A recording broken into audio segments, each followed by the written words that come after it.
take the money and run. On today's episode, we'll talk about the Las Vegas Challenge and how history was made in the sport of disc golf. I'm Leslie. And I'm Brett. And this is the Rip City Podcast.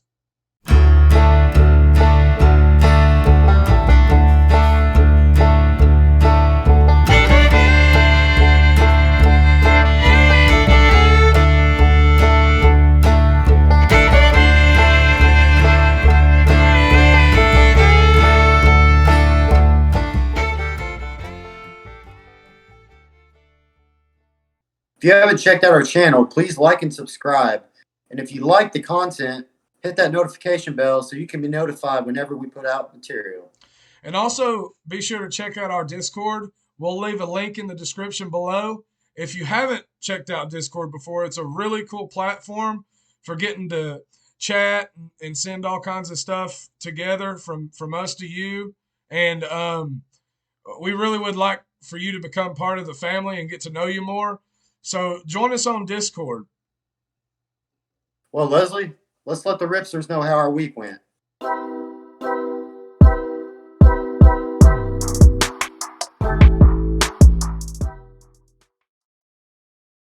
Well, man, I started my week off by saving a man's life.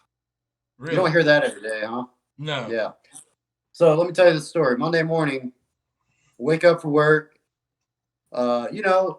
Normal start to the week, getting ready for the day, feeling good. It was raining and pretty chilly this morning, so the weather wasn't great. Walk out, and in my apartment complex, I hear a lady yelling, "Help! I need help! Over here!" And so, instinctively, I run over there, and we find one of our neighbors on the ground, shaking, convulsing, and on the wet pavement. And I didn't know what was going on. I didn't know if he's having a seizure, if he was diabetic. I didn't know his medical condition. So, the first thing we did was, got him on his side, he was on his side. The first thing I did was get him flipped over to his back because he was on his arm. And then ran in and got a blanket because I could tell he was showing signs of hypothermia. I didn't know how long he'd been out here, in this cold rain. Yeah. So we got a blanket. We wrapped him up. Obviously, we'd already called 911. I mean, that was the first thing that was done. And so wrap him up in this blanket just to get him warm, shaking uncontrollably. And I took my arm and I had him lay his head on my arm so his head wasn't on the concrete. And I just kind of let him rest there. And yeah, man, pretty intense situation. It's not a thing you want to start your Monday morning off doing, but yeah, so that's where I was with that situation. Called my boss, said, "Hey, I'm gonna be a little late. I've got this situation going on, and I'm not gonna let a man die if I can help it. If I'm here in this situation, if I'm able to help." And so it was an intense start to the week. Ambulance showed up, and when they got there, I let them kind of, take control of the situation. And I hope the guy's great, well and doing great. But that's how my week started. So pretty intense stuff, man. That is intense, and seems like your instinct just kicked in. Oh, it did. I mean, when you're adrenaline's a powerful chemical, man. And, naturally the human body, the human mind just goes into those situations. Like, this is what needs to be done. And you go with it. I mean, and, but he was talkative. He was very confused. We asked him where he was headed. He was headed to church, and it's Monday morning. So we didn't know, we seemed like, okay, he's he's somewhere else. We didn't know, but Sounds like he you know, could have maybe be having a stroke. Disoriented. could have been. I don't know the details. All I know is that we were able to help him because honestly, if nobody had, when I found him, like I said, he was showing extreme signs of hypothermia, and if nobody had found him and he was just left there to in the parking lot, I mean, he could have very well passed away, no doubt. Right. So, Right.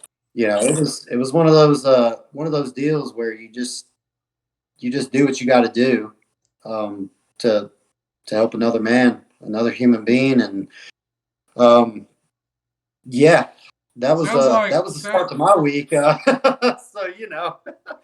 it sounds like you were the hero for this week because all I've done all week is inventory.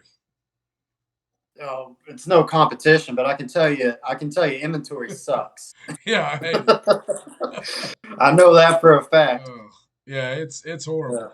I've got these boxes that weigh like 500 to 600 pounds full of parts, and I gotta go through them and inventory them, pull them out, count them. It's Hmm. just, man, I'm still working on it. I'll be working on it next week too. That's along with Oh all man, my two other two 2 weeks of inventory. that That's that's terrible. that goes along with the other stuff that I have to, you know, do on a daily basis. Get people Oh yeah, tools, help the delivery drivers get stuff loaded. Um, yeah, yeah. I mean, I've got lots of job duties, so Oh yeah, yeah. Inventory just gets in the way, it's man. been a That's busy all it week. is. But guess what? The weekend's here. Yeah, the week's I'm over. glad. So So what do you there you say go. we get into the inside the hops review?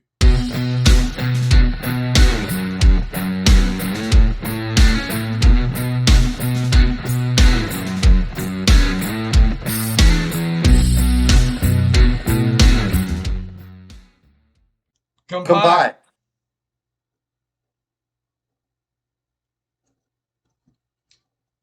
I've been excited about this one. Hey, scoot that can over a little bit so people can see the can. Well, let's Yeah, see. We this got is this is yeah, this is 5 Witts.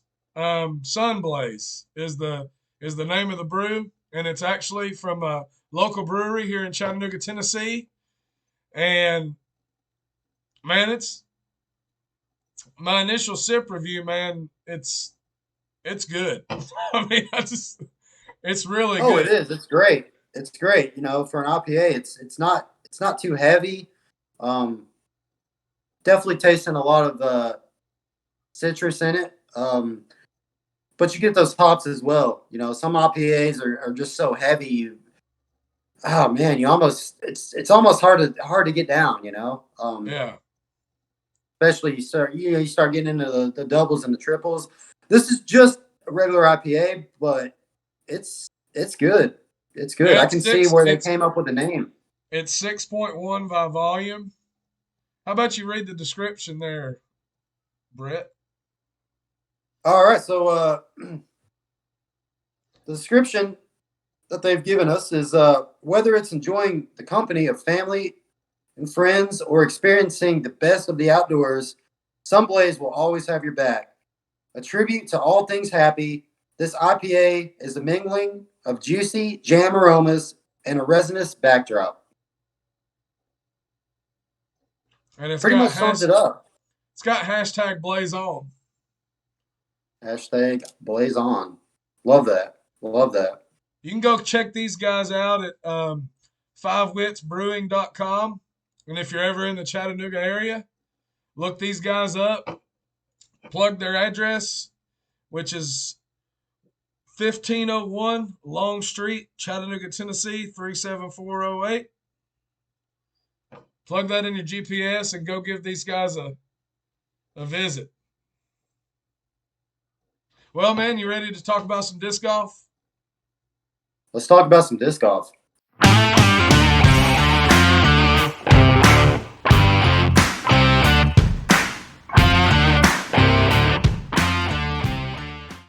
This past weekend, we had the Las Vegas Challenge. Man, what an event! Oh, it was Starting great. off the Pro Tour, officially starting off the Pro Tour.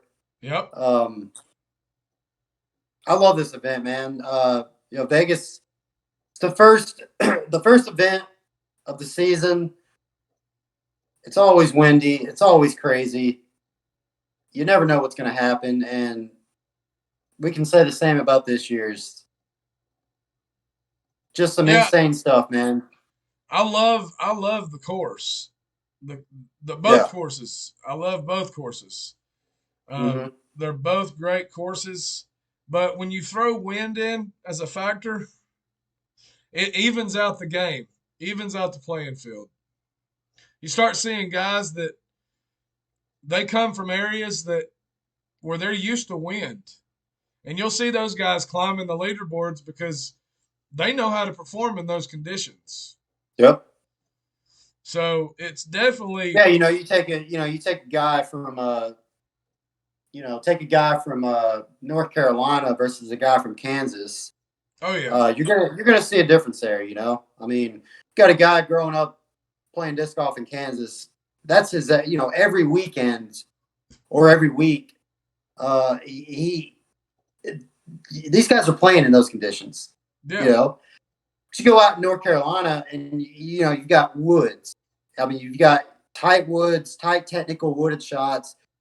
You may have some wind every now and then, but for the most part, it's going to be fairly calm. So, oh yeah, it's cool to see these guys adjust, and it's always cool, especially in a major pro tour tournament like the Las Vegas Challenge, to see names you wouldn't normally see, on lead card or even in the top 10.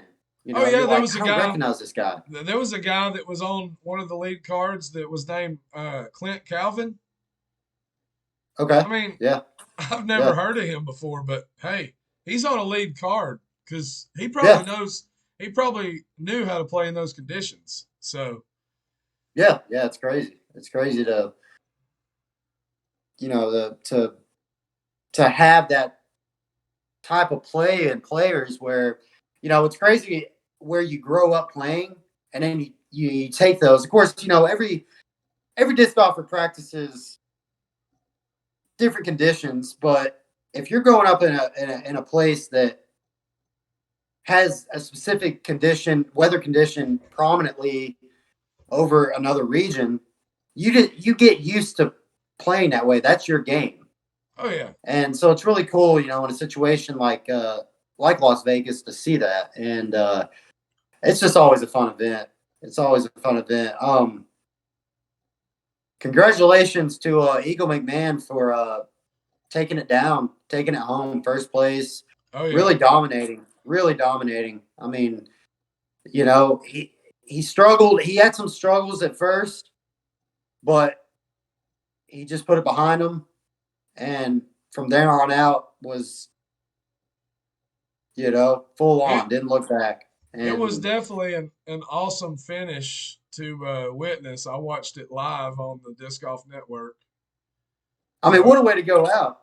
oh, it was I awesome. mean, I mean, No, but you can't count out some of the ones that were trailing him, that were staying up there. I mean, Ezra Aderhold. I mean, that guy, man, just at wait. one point in the early rounds, leading the event. Yeah, but all I'm saying is just wait a few years. That guy's only been Yeah. playing disc golf for I don't. I mean, probably a few years. I think just a few years. Yeah, yeah, especially professionally, and He was like a real estate guy. yeah, and this past getting signed to Discraft this season, that's a big statement, and I'm really interested to see how his season's going to play out. He's Yeah. playing great, and really cool to see that. Um, how about Eagles last play for the challenge? Oh yeah, it was great. He threw it up under his leg into the basket. It was Well, pretty sweet. way to go out in style. Oh And yeah. then little little I think his little shout out to Simon Zott with the tilt thrown upside down uh, for a great upshot. I mean, Oh yeah, who throws a tilt in a tournament upside down? Eagle. Eagle does. And then So we I had thought that was a really cool moment. You know, yeah, you've seen it in footage, especially with the pandemic going on, and all of last year with a lot of the media side of things in disc golf taking hold, which is really all you could do at the time.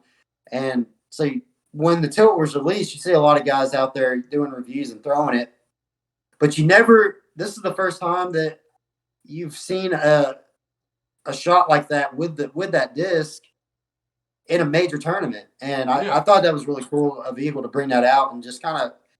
I don't really want to really say flex, but just kind of say, hey, I've been practicing with this thing. This thing can be thrown as a disc. It's not just some gimmick, some trick shot disc. yeah.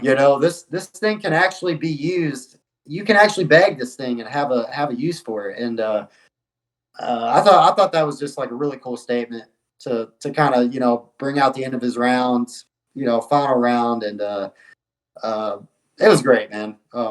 It was really cool. Also, on the FPO side of things, congratulations to Paige Pierce Yep. for taking down the event and bringing it home.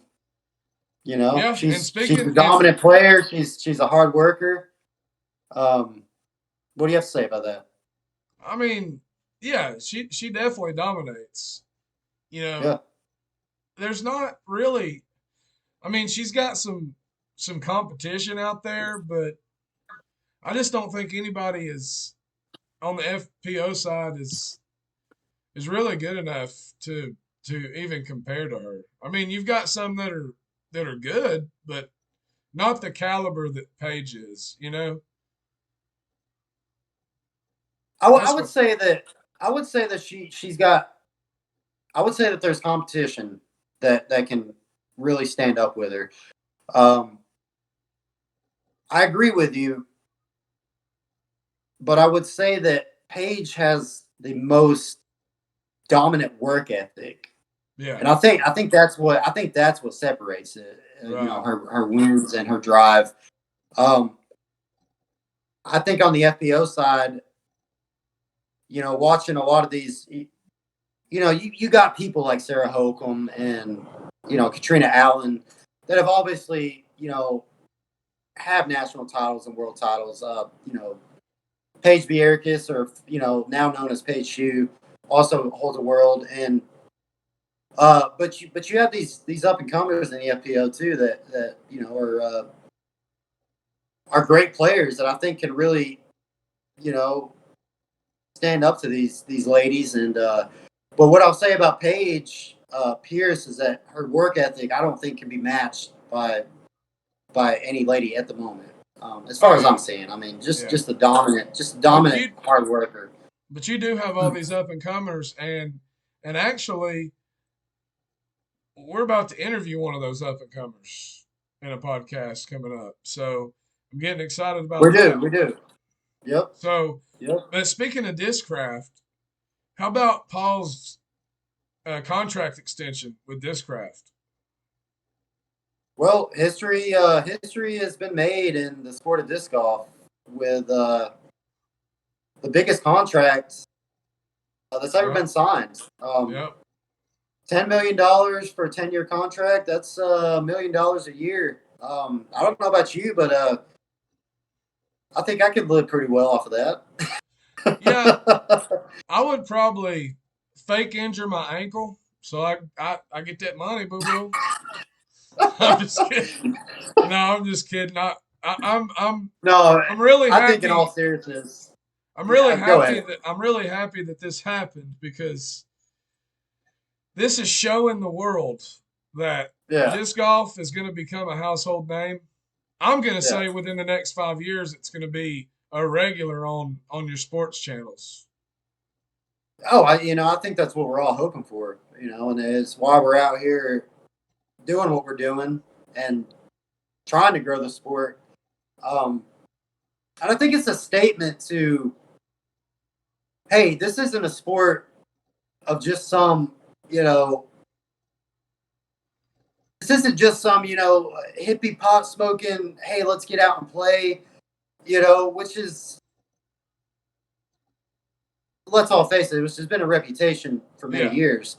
But there's more to the sport. There really are athletes out here that are working hard and doing great things. Oh yeah. I mean, really working hard, and the sport has just changed over the years. It's changing now. It's going in a direction where you have athletes that deserve that kind of money because of the hard work they're putting into the sport. And I feel like, that's where we're headed in the sport, is that, you're going to see contracts get bigger. You're going to see the production of media grow. And you're going to see, different networks pick this up as a major, sport to air in a hotspot time and during the day. I not agree. 10 o'clock at night, not 12 o'clock at night, but 1 p.m. noontime. Just like and, just like the PGA. Yeah. I mean, they start their tee times, early, and it's like they do the coverage. I mean, too bad you got off work. Too bad you got off work, and you missed, the first half of the tournament because you were, working. Sorry. It is what it is. But yeah, I think that's the direction we're headed, and I agree with you. I think within the next 5 years is a solid statement for that. Nobody really knows, but as fast as it's growing, and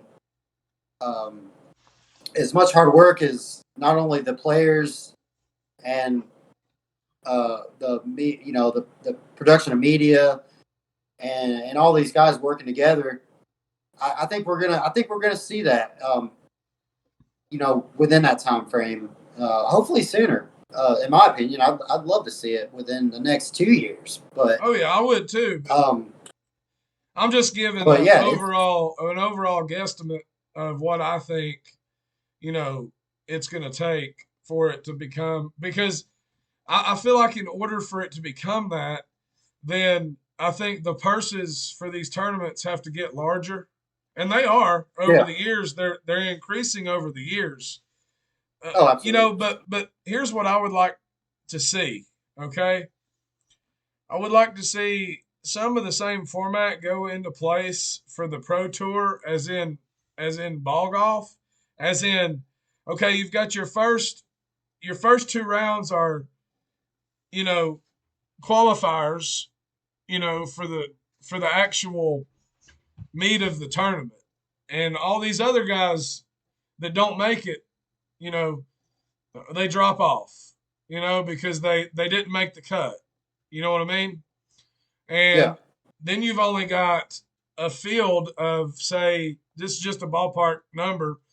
You've only, for your third round, you've only got a field of, say 45 men or FPOs that have made it to the meat of the tournament.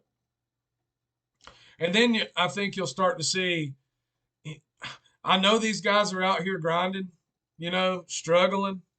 They're living in their cars, but oh yeah, you know what that's going to do full time. Yeah. Without being too sounding like unfair, it's going to give them more initiative for these guys to work and get better, because hey, if you don't make the cut, look, you ain't getting paid. You know what I'm saying? So Yeah, I do. And I can kind of see it getting to that point. uh, it's kind of like at the end of the day, who's the best, who's willing to put in the work to take on the title, Yeah. and whether that be specific event. I know, obviously the world title, which I know this past year and a half since COVID has started has not been a thing, obviously, but the to take on the worlds is the ultimate.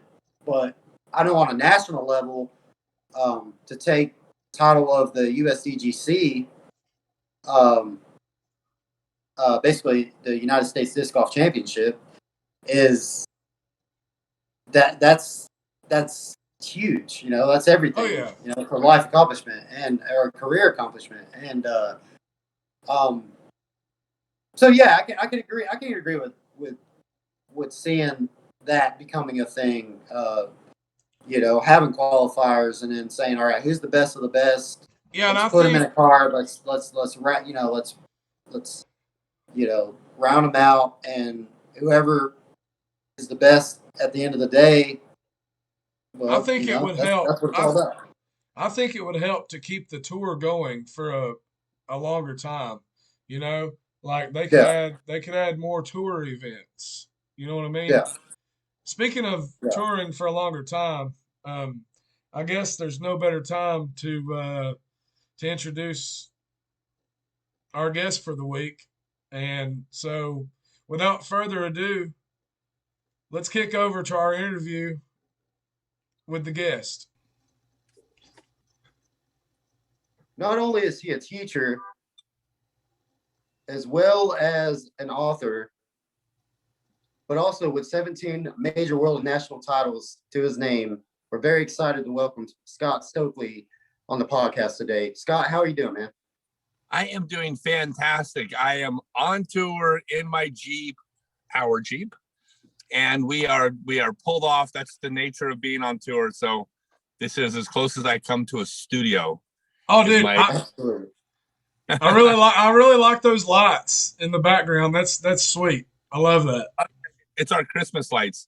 We drove by a house about a week ago. Yeah. Where they still had not a Christmas lights. They had a Christmas tree in their living room, all lit up, and I was like, "That's fantastic. That is like the coolest family. Like their kids are going to turn out great." That's awesome, man. So, for our listeners out there that don't know who you are, tell us a little bit about your backstory so that they can know a little bit about you. Yeah. So I played my first round of disc golf on the world's first Frisbee golf at the time course, when there was only one course in the entire world. So I started in this sport literally at ground zero, and I played as a kid, had some troubles as a kid, played some more, but by the time I was 20 years old, I took off and toured for off and on for about 8 years in the 90s. That's where I won a bunch of world and national titles. I did not beat Climo at pro singles worlds. I finished second a couple times. That's the trivia question, who got second place to him twice in the 90s. That was me. But I won nationals and US Open and a bunch of world doubles, national pairs, so a bunch of titles, distance, world and national distance titles. And then I set the Guinness world record for the longest throw of a flying disc backhand in 95, broke my own record in 98, set the sidearm world record in 2001. And then I quit for 13 years. And when my daughter was born, 10 of those years did fantastic. Things went off the deep end in the last couple of years and got pretty dark for a little while, but I found disc golf again. It saved my life. And this is in 2013, 2014, came back to the sport. And now I am on the road, traveling full time. And my emphasis is on, I'm still going to probably play 35 tournaments this year, but my emphasis more than anything is on teaching, and some new products that are coming out that I can't talk about this year, but still competing, but that's not the focus. I play MP40 and MP50 nowadays. So that is my short story. That's awesome. That's awesome. So, tell us a little bit about your clinics. What is that? When you go to one of Scott's clinics, what does that have? I mean, what all do you do? So first off, I basically invented the professional throwing clinic. I wasn't the first person to teach disc golf by any stretch, but I was the first person to actually take it on the road and travel around the country doing clinics. So back in the 90s, I ended up traveling to 220 cities before any other, touring pro went to even one. And this is pre-YouTube. There was very little information out there. So I would actually go to your town. I would spend an hour demonstrating how to throw backhand, how to throw sidearm, how to putt, how to throw utility shots, talk about the mental game, and just teach and introduce people to the correct way to throw. For many of them is the first time ever. Now what I do is a little bit different. When I do my clinics, instead of just standing up there and talking, I still do that, but it's an hour of talking and demonstrating followed by several hours of form review, which means after we talk and I explain everything and break everything down and simplify everything, get rid of all the misconceptions out there. There's so much bad information out there. After I do that, then I work with every single player one-on-one and get them to do the thing I was just talking about. And the reason this is so effective is I might talk for, say 30 minutes about how to throw the backhand properly. But if you try to do 30 minutes worth of stuff I'm talking about, it's impossible. I mean, I cover so much. Yeah. However, that's not what happens. When we do the form review, everybody is doing the vast majority of things I talked about correctly. So instead, what I do is say, oh, you're doing fantastic, except these two things.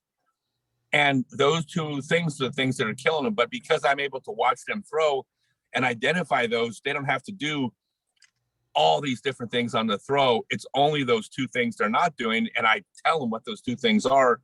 And as soon as they do them, it's like literally 60 seconds later, they're throwing 50 feet farther. Or, a minute later, 90 seconds later, they have a sidearm that they didn't have before. And it works. But the other focus of my teaching now is I just launched, this is, I'm always innovating. I'm always, I was the first person to do about 10 different things in this sport. Now what I'm doing is I'm doing the full day throwing seminars, which is limited to 6 players at each seminar. It's $300 a person. It's not cheap, but it's a 9-hour seminar and there's only 6 people. So tons of one-on-one time. Oh yeah. Oh, and yeah. I mean, the price is for what you get out of it. I mean, you're going to learn how to throw disc golf correctly. Your game's going to get better. You're going to score lower. It's not that it's expensive. $300 is not a lot of money for what you're getting, but it's within our sport. These things are new. The idea of spending more than, a little bit of money is foreign to a lot of players. So it's a new idea. Yeah. But it's 9 hours of backhand power, backhand control, approach shots, sidearm, putting, utility shots, mental game, strategy, you name it. So basically, an individual can come there and not know anything about disc golf, and by the time they leave your 9-hour class, they know how to play disc golf. They will know how to throw. If someone had never thrown a disc in their life, they're still invited to come. They're going to have a little bit of a harder time because just the first day you pick up a disc, it's kind of. Oh, yeah. Yeah. Somebody who's been playing, at least 3 or 4 months is better than someone who's brand new. But what's neat about it is that I posted the 42 seminars around the country. I've already sold, I think 14 of them sold out in the first day or two. Wow. The rest are that's amazing. Out. So all 42 seminars very shortly are going to be full. That's awesome. And then the price is going up because I'm an American. That's what we do. Hey, supply and demand. Isn't that how it works? It is. No, I have some other ideas. No, so I'm kind of half joking about that. I think the price may be a little bit low, but the last thing I have ever wanted to do when people say, how do we become more like ball golf? I don't want to be ball golf. My seminars are never going to be elite. It's never going to be something where you can't afford to come. You're just a blue collar person. It might not be cheap, but it's going to be within range of everybody. I'll never price outside of that, no matter how much demand there is. Well, here's the thing. Here's what I see the difference in what you're doing and then what certain pros are doing that are on tour right now is they will do, video critiques of forms, and you can send them your video, and they'll critique it and then send you back what you're doing wrong. But that's not going to show me really anything. But what you're doing different is you're doing one-on-one critiquing to where, most people are like this, but I have to be hands-on to learn something. I mean, I don't learn a lot from reading it. I mean, but actually doing it, that's where I learn better, especially with the sport. My dad sent me to Tennessee baseball camp when I was in high school because I was a left-handed pitcher. And I think it was about $500 for the camp. But the money my dad paid improved my fastball by 20 miles an hour just because of form, because I wasn't doing the form right. So with you doing your clinics, and see, that's what I love about your clinics. And I didn't get to bring my son to your clinic. I couldn't get off work in time, but I wanted to bring my son to your clinic because he's passionate about disc golf and learns it. But the thing you're doing is way different than anybody else out there right now. It is. And the thing is, telling someone what to do isn't the same as teaching them how to do it. And it isn't even just a matter of showing them how to do it. Telling someone, okay, put your arm here, put your foot here, put your elbow in this position, that is still not teaching how to do it. What I've developed, I'm calling it the Scott Stokely disc golf method because I'm branding myself. But what it is, it's what I teach is the method by which to get there. Me and every other top pro and teacher in the world we're going to agree on what correct form is on probably 97% of it. I mean, this is right, that's wrong. We know what's right and wrong. How do you get the player to do it? And what I've been able to do, it's not just, I've now done I just did my 500th clinic. So I've now done 504 clinics, but that didn't teach me at all about how to teach disc golf. In the last 3 years alone, I've done 1,200 private lessons. And that is where I learned how to teach, because with private lessons, all my theories about how to get you to do that thing we all agree you're supposed to do, certain approaches didn't work. And one thing I'll tell you that absolutely doesn't work is telling someone how to do it. So my process is I don't teach the end result. I teach the process to get there. There's even points of my teaching where I'll tell people flat out, I'm about to teach you something wrong that you're not going to be doing when we're done. But I've learned, because I'm the best in the world at this. What I've learned is that if I take you to this step, to this step, to this step, even if those steps aren't correct, it's a path to get you there that just comes with the experience of working one-on-one. That worked, that didn't work. That worked, that worked, that didn't work. Only through that feedback have I learned to teach, not talking at people at clinics or on YouTube videos.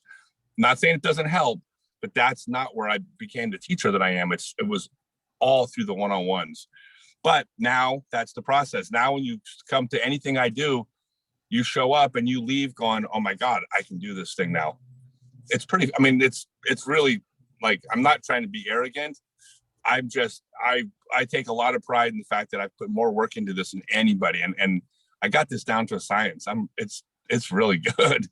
No, and that's cool because, like, just hearing you talk about it, I can see the devotion and the passion, and I feel like that's the difference. You're not just out there teaching. You do want to have a one-on-one experience, because everybody, personality is different. Everybody's different, and to have that one-on-one experience and to be able to teach somebody one-on-one, you're going to be able to figure out, their game and how they approach things, and And it's really cool, man. And that just comes with just the passion, you know, just wanting to, and just devoting your life to it. And it clearly shows. So, Well, the thing, and this is what I've made videos about. I have the utmost respect for the other people teaching disc golf. I've heard nothing but things about Philo, about Philip Bartholomew. I mean, Nate Sexton, Jay Redding, like these guys are, I mean, and not just guys. I mean, I've heard really good things about all of them as teachers.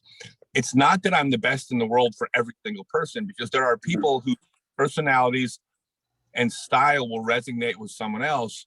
So I'm not the best person for every single person. I just feel like I'm the best person at what I do. Right. That makes sense.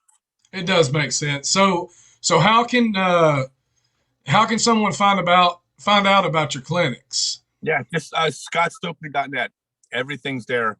They can read about it. They can watch videos about the clinics, and the seminars is what I'm calling the one days clinics, seminars, my tour schedule. Everything's at scottstokely.net.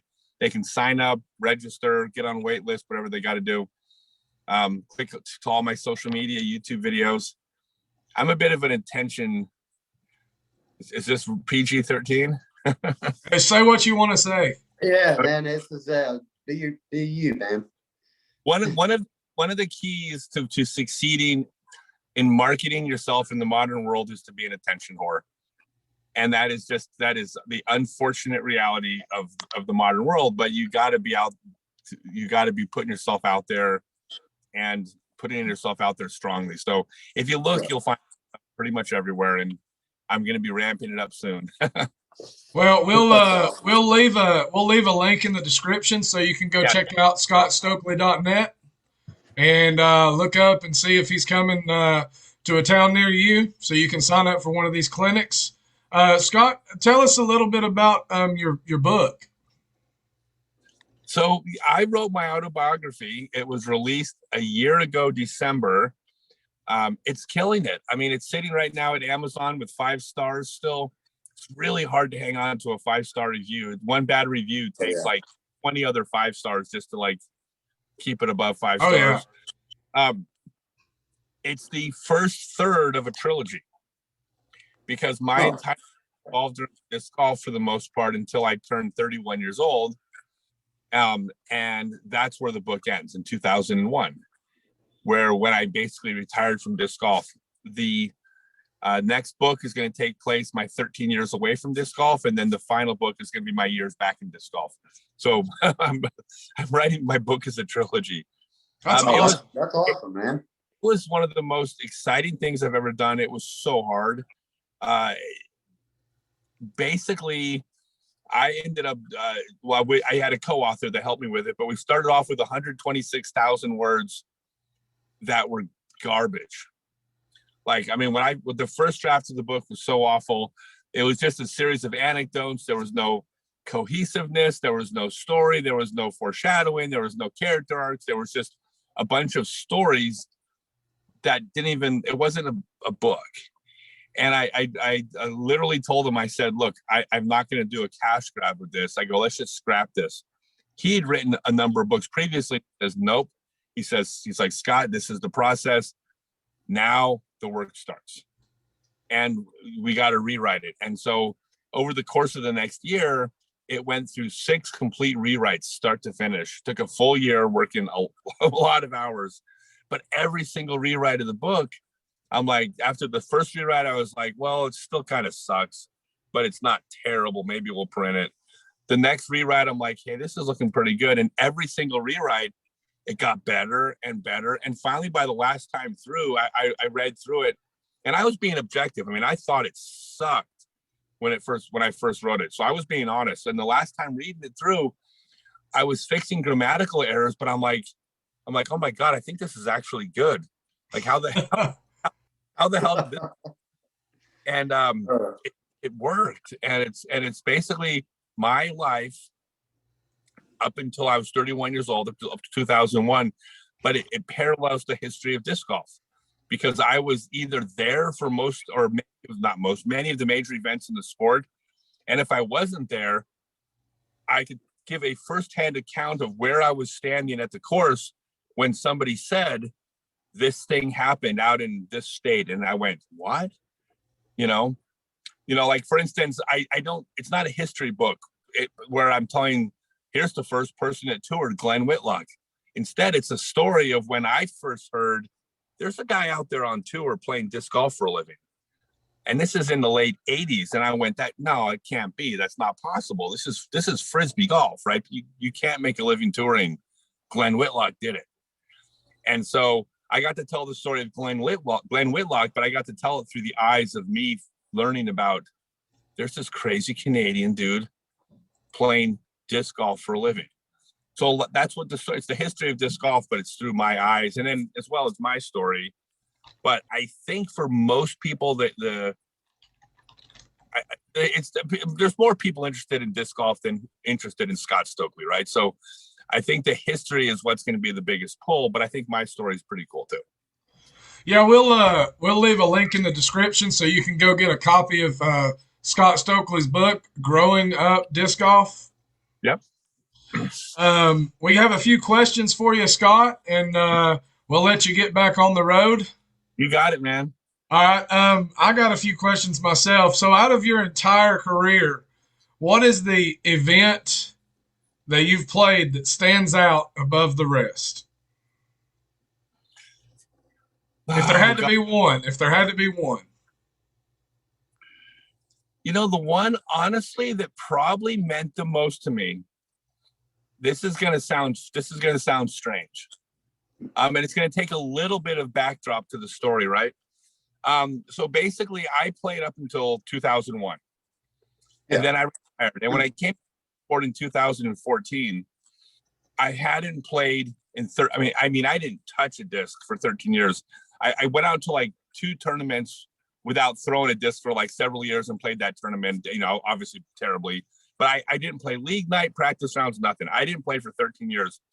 So in 2014, I came back and I was, I lost all my muscle memory. I lost all my strength. I could no longer throw far. I had 8, I was now 44 years old. And I hadn't played in 13 years, right? So in other words, I was a shell of the player that I was when I was touring in the 90s. And all these players out there are so good. And I really, truly wondered, was I good or was I good for my era? I had no metric on this, right? And so I started off, this is kind of a long story. Is that okay? Oh, yeah. We got Absolutely, man. a few minutes left. All right. So basically I went out and toured for 9 months. I didn't win a single tournament, in my first 9 months back, go figure, right? I was playing open. And then I said, I'm going to switch to Masters and see how that works. Next thing you know, I won my first Masters tournament as an A tier. Then I went out to another A tier and won the Masters division by 20 strokes. And then I went to my first ever NT in the Masters division.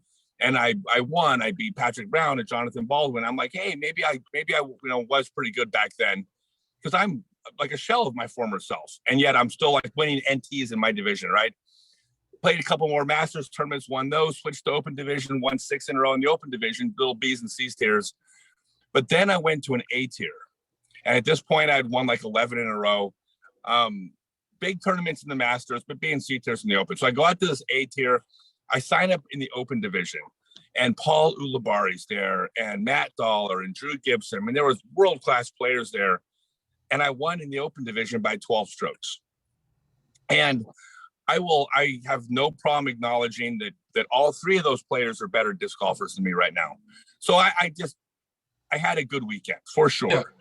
But it that moment where I looked at all the things against me, how long I'd been gone, how much I'd lost, how I hadn't been in the sport, and the fact that I'm now 44 years old and I could still come out and win an 18 in the open division. And that was the validation to me that was, I was pretty freaking good in the 90s. If I can still win at my age against these players that many years later, I'm like, I must have been pretty good. And that's when I went, cool. The players are better today, but it wasn't because of the era. Like, that probably meant the most to me. It validated my entire touring career, like that one weekend. Well, that's awesome. Long story, but that's the one that really went, yeah, I was good. Well, that's awesome. Well, Scott, we really appreciate you being on the podcast. Just two local Chattanooga boys just trying to get disc golf out through our podcast. So we really humbly appreciate you, doing this. It means a lot to us. Yeah, I love it. I love Tennessee. I love golf everywhere, but I really appreciate you guys having me on. I felt like I was kind of just plugging my stuff, and I didn't mean for that to come across that way, but that's kind of like. No, it's fine. People need to know who you are and what you're about, and that's what we wanted to do for you. We wanted to help get your name out there. So, that's what we do on this podcast. We just like to have guests on and let them tell their stories, man. And, if you ever want to have me back on and just laugh your asses off where we talk about how weird things were in the 90s, I'm happy to go that direction as well. Actually, I'll hold you to that because I have questions to ask you about those times. So it's going to take a full 30 to 40 minutes for me to get my answers to my questions. So yeah, we'll definitely have another episode where we talk about that aspect of the sport and your life, and look forward to that. So yeah, I would love that. Like I said, I mean, as I'm talking, I'm going, God, I'm sitting here just talking about me and the stuff I'm doing, and I'm like, I hope that's not boring. No, oh, absolutely. I could honestly sit and listen to you talk for another 2 hours, but unfortunately, so but yeah, guys, if you will go to scottstokely.net and check his website out, and also go on Amazon and buy his book, Growing Up Disc Golf, because I can't wait for the audiobook. Brett's already ordered the book. It should be in the mail. So, Scott, we appreciate you. You got anything, Brett? Man, just thanks for coming on the podcast, and you guys have safe travels tonight. And yeah, man, just be safe out there, and good luck on the road and with the clinics and the tournaments. And yeah, man, good luck to you. Thank you guys so much. I appreciate it. It means the world to me. I hope you guys are wildly successful with your podcast. Thank you so much, man. Thank you so much. We'll talk to you. All right, thanks, man. See you guys. All right, see you. All right, see you, Scott. Man, what an awesome interview. Yeah. What a great guy, and everything he's done and everything he's doing, continuing to do for the sport of disc golf. That was great. That was just amazing. Yeah, he's basically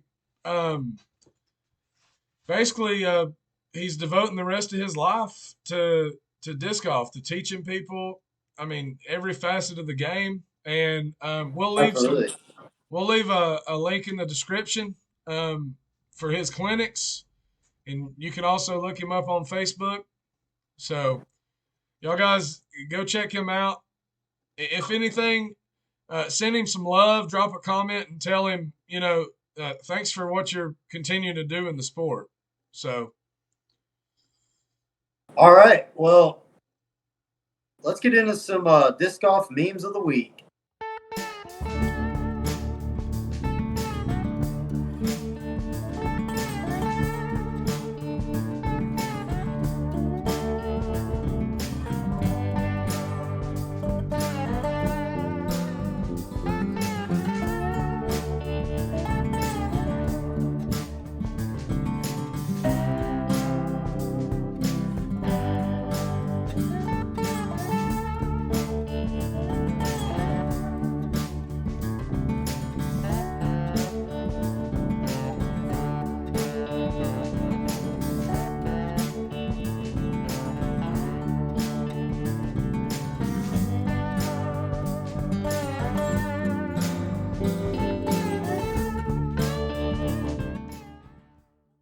Let's talk about this week's tree jams.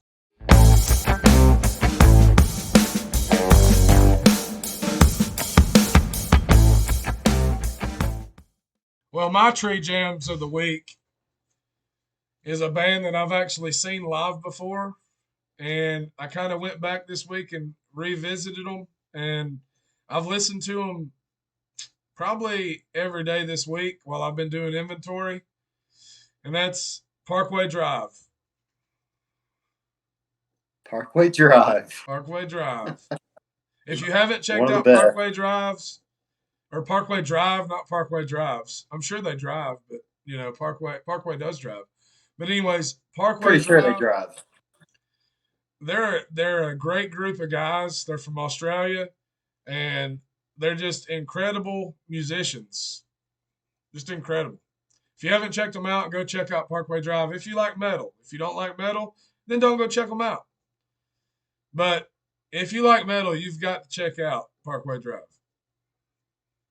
And I realize I just said Parkway Drive 42 times. Hey, it's all good. Just plugging it in. Just plugging it in, man. Just plugging it in, man. Like, plug it in, plug it in. That's it. It's funny you say Parkway Drive because my tree jams of the week is actually very similar in the genre. I was listening to their newest album. It actually just dropped today. A band I've been listening to well over a decade. Big influence growing up, being in the scene as a musician. But that is A Day to Remember. Oh, I these love guys it. are out of Florida. A Day to Remember. Some great albums. Great group of guys. And just listen to their newest album today, and let's go. Yeah, it's great. So, yeah, that's what I've been jamming this week. We welcome you to the second chapter and turn the other page. Dude, I love A Day to Remember, dude. Like, I love it. I actually got to see him last year. It's actually a funny story. They came to a venue called The Signal here in Chattanooga, Tennessee, and they put on a great show. And actually, it felt more like a high school reunion than it did a show, because everybody that showed up I hadn't seen in probably 5 or 6 years. Yeah.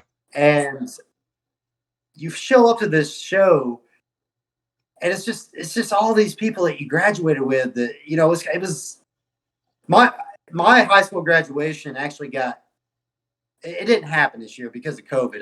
My high school graduation was supposed to be last year, and COVID messed that up. You mean your high school reunion? You said high school. High school reunion. Yeah, my high school reunion, and yeah, I got that mixed up a little bit. I'm glad I'm not graduating last year, but yeah, so it felt like a high school reunion, and but yeah, one of the highlights, one of those highlight shows. But Day to Remember, hey, if you haven't heard them, go check them out. Oh yeah, I recommend Most of you guys have probably heard them, but for listeners out there that don't know about them, hey, you won't be disappointed. Oh yeah, they can listen to them while we take the local route.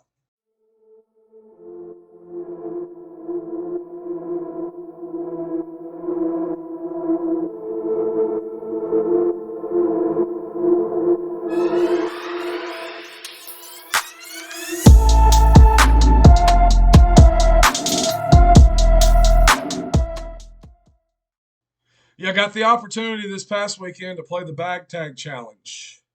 What did you think about the bag tag challenge this year? Oh, I thought it was fantastic. I mean, it was run great. The weather really fared out for us. I know a lot of us going in was thinking it was going to be a washout tournament day. It only torrential downpoured, I know for me, for about 2 holes. Yeah, it was 1.5 for me. 1.5. Okay. And I was lucky enough to have started in some wooded holes while the rain had come in. So my car didn't get, we were okay. We didn't get as drenched. We got wet, but we had a lot of coverage over us. So, it wasn't as bad. Well, We started on hole 12, so we were right out in the open. So Well, it hit us on I 13. feel bad. I'm sorry about that. But you did have your umbrella with you, right? I did, and by the time I got my umbrella out and my rain jacket on and threw my upshot, putted, and went to the next hole, the rain was over. So, A lot of work for yeah. all that effort. But I tried. Hey, I tried. Yeah. So, But round one, I'll say, this happened in round two. The rain didn't come in until round two. So, for most of the day, we, as far as precipitation, we were fine. But round one, man, what a windy one. What a windy one. I'm gonna actually venture out and say that the winds were probably 20-mile-an-hour winds for sure. Oh, easily. Yeah. Yeah. I would say they probably maxed out about 20 miles an hour. And the thing Maybe a about little over, maybe 20, 22 miles an hour. But I know every card felt it because it did not stop in round one. I mean, it was on and off. And I know when the winds kicked up for me, we were on open holes. So yeah, I enjoyed it personally. I really loved playing in the winds. I loved bringing out that wind game and shot selection and just putting those discs out there, and you give it all you got and everything, all the knowledge you have on the tee, and then you just put it out there and just hope that you made the right decision. And hope that you make it close so that you can cash in those chains. that's the goal. But no, I made a lot of great shots in the wind, man, and it was really cool to see that in my game and how I played. I actually had a putt that when I had a headwind, Yeah. so I threw it down, because you want to throw your putt down for a headwind, because it rises, and then when Yeah, you the get wind's going with it. yeah, when you get a tailwind, you want to kind of putt it a little bit higher because the wind's going to knock it down. Well, Mm-hmm. putting into a headwind, and I don't know what happened, but it was headed straight for the front of the basket, like the actual basket, not the chains. Like So you were basically you were running it in. You're like, got it, well, ready for it. I was running it, but when it left my hands, the trajectory of it, it was going to hit the front of the cage, and Yeah. somehow in mid-flight, it air bounced up and went into the chains, and it was probably about a 50-foot putt, and the guys on my card were like, "Oh my gosh, like a 50-foot putt." So yeah, So a lot of skill, a little bit of luck. yeah. Yeah. Yeah. So I mean, but all in all, it was a great ran tournament, and they always announce the Frozen Gnome winner at the Bag Tag yeah. Challenge, and let's explain what the Frozen Gnome is. The Frozen Gnome is it's an award given to an individual that has done. It's actually voted by the disc golf community. yeah, And it's an award given to an individual that everyone feels has done the most to help out the disc golf club and just the disc golf community in general. and let me go back. It's not the Frozen Gnome; it's the Golden Gnome. I don't The know why Golden Gnome. I don't know why I said Frozen Gnome. I guess because that tournament was about a month ago. So Yeah, there is a Frozen Gnome tournament. yeah, there But is. it is the Golden Gnome. It's the Golden Gnome. My bad.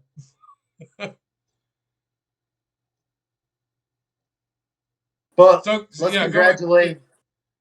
Yeah, let's congratulate the winner of that. The winner of that's going to be Andrew Bushy.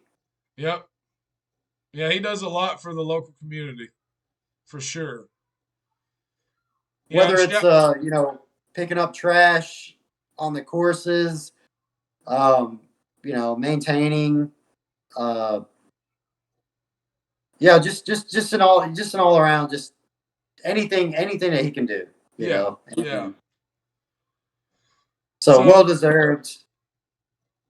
yeah, I want to also shout out to some of the local guys who help out with bag tags. You've got Jonathan Sermon, you got Kyle Burris, and there's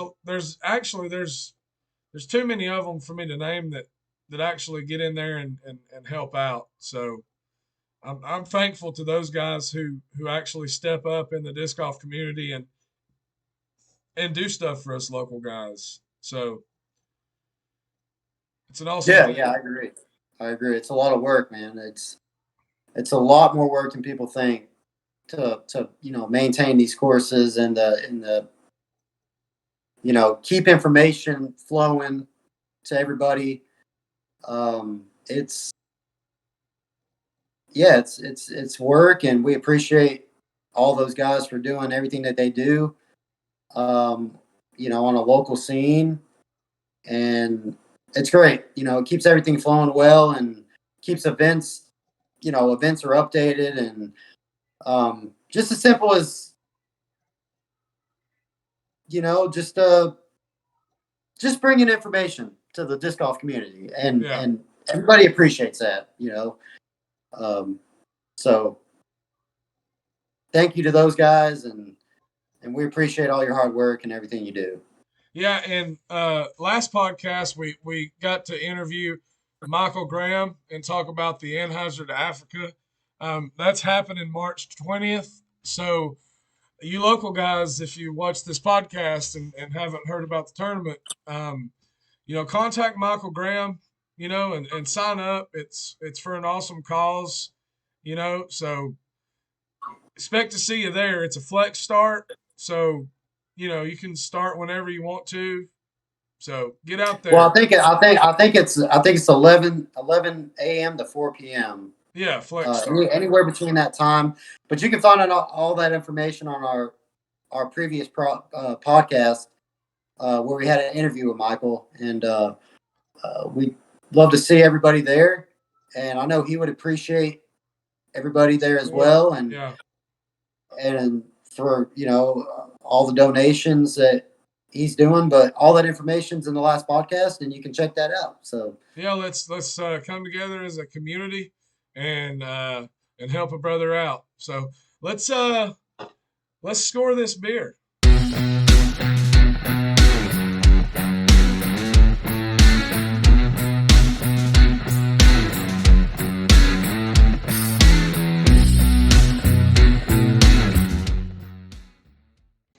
Yeah, each week we like to score our beer of the week on a scale from 18 under being the best all the way to 18 over being the worst. And if you vote par, then it's just average. It's just in the middle. So my score this week for the 5 Witts Sunblaze is a 10 under. I just really think this is a beer that I would drink regular. I can handle it. It's not too heavy. It's a little on the lighter side as far as an IPA is concerned, and I love it. It's got the orange aroma. It's got a little bit of a citrus taste. I've enjoyed it. I've enjoyed it through the whole podcast. So all right, there it is. It's gone. very well said. Very well said. Review. What do you score it? I'm actually gonna go one more stroke higher than you and say 11 under. Personally, I have not. I think this is the first beer I've had from these guys, and I've not visited the brewery, so this is my first initial review. But I am an IPA lover. That's my beer choice when I'm picking up a different or brand of beer, and I'm gonna go one stroke higher. I'm gonna go 11 under. Pretty similar attributes. It's a very drinkable IPA. It's got that IPA hoppiness that you expect, but also that the aroma of the citrus and fruits. But it goes down easy. It goes down easy as well. So very good beer. I would definitely order this on tap. No problem. So yeah, my official score is going to be 11 under on this. So, well, you heard it, 10 under and 11 under. So we really like it. So you guys need to check it out. 5witsbrewing.com, and you can try all their flavors, but this is Sunblaze if you want to try the exact one that we've done on the podcast. So check them out. I don't know if they dabble into distribution of their beer, but definitely check them out and read all about them. And if you're ever in the Chattanooga area, just look them up. Absolutely, definitely worth a visit. Just from the experience of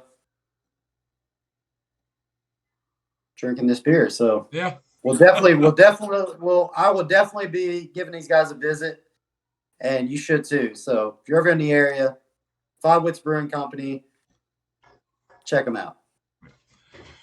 Well, thanks guys for checking out this episode of the Rip City Podcast. As always, like, subscribe, hit the notification icon so you can be notified whenever we drop another video. And also, if you have any questions, comments, concerns, or anything, leave them in the comments below, and we will get back to you. I promise, whether it's myself or whether it's Brett. So, and we also want to give a big thanks to Scott Stokely for joining the podcast. It meant the world to us. We're just two guys that enjoy talking about disc golf. So we really appreciate him jumping on. All right. Sounds great. Well, yeah. Leslie, you ready, man? I'm ready. All right. Well, Ripsters out.